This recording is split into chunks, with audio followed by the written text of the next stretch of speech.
ஒரு பேங்க் வந்து 5700 கோடி ரூபா ஃபைன் கட்டலை, ஜஸ்ட் செட்டில்மெண்ட் பண்ணியிருக்காங்க. அப்படி என்ன மிகப்பெரிய தப்பு பண்ணியிருக்காங்கன்னு பார்க்கலாம். ஸோ ஓகே, அந்த பேங்க் வேறு எதுவும் இல்லை, பேங்க் ஆஃப் பரோடா தான். அவங்க இன்டர்நேஷ்னல் செட்டில்மெண்ட் 5700 கோடி ரூபா செட்டில்மெண்ட் பண்ணியிருக்காங்க.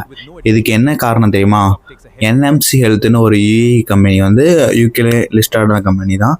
அந்த கம்பெனி மேலே ஒரு பெரிய ஃப்ராட் கேஸ் ஆகி பேங்க் ரப்ட் ஆகிட்டாங்க. இதில் இன்வெஸ்டரோட மணி, ஏகப்பட்ட லோன் கொடுத்த பேங்க் நிறையோட மணி வந்து ரொம்பவே ப்ராப்ளம் ஆயிடுச்சு. ஓகே, இதில் பேங்க் ஆஃப் பரோடாவில் என்ன தப்பு இருக்குது, அவங்க எதுக்கு செட்டில்மெண்ட் பண்ணணும்னு பார்த்தா, யூகே கம்பெனியில் ஒன்று ஆக்சுவலாக கேஸ் போட்டிருக்காங்க. பேங்க் ஆஃப் பரோடாவுக்கு எல்லாம் தெரியும். எம்சி கம்பெனியோட ஃபைனான்ஸ் வந்து ஆல்ரெடி பேங்க் ஆஃப் பரோடாவுக்கு தெரியும். அவங்க நிறைய செல் கம்பெனி வச்சுருக்காங்க, அது ஆல்ரெடி பேங்க் ஆஃப் பரோடாவுக்கு தெரியும். அப்படியும் அவங்க வந்து அலோவ் பண்ணியிருக்காங்க. ஸோ இதுதான் ஒரு ரீசன் அப்படின்னு சொல்லி ஓவரால் பிக்சரில் இப்படி வந்திருக்கு. ஸோ அவங்க வந்து செட்டில்மெண்ட் பண்ணலான்னு பேசியிருக்காங்க. ஏன்னா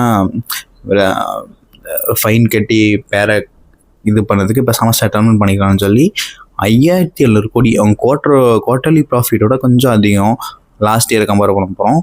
ஸோ அதை அவங்க பே பண்ணி இந்த மேட்டரை சார்ட் அவுட் பண்ணுறாங்க. இது வந்து பெரிய பேக் மார்க்கு.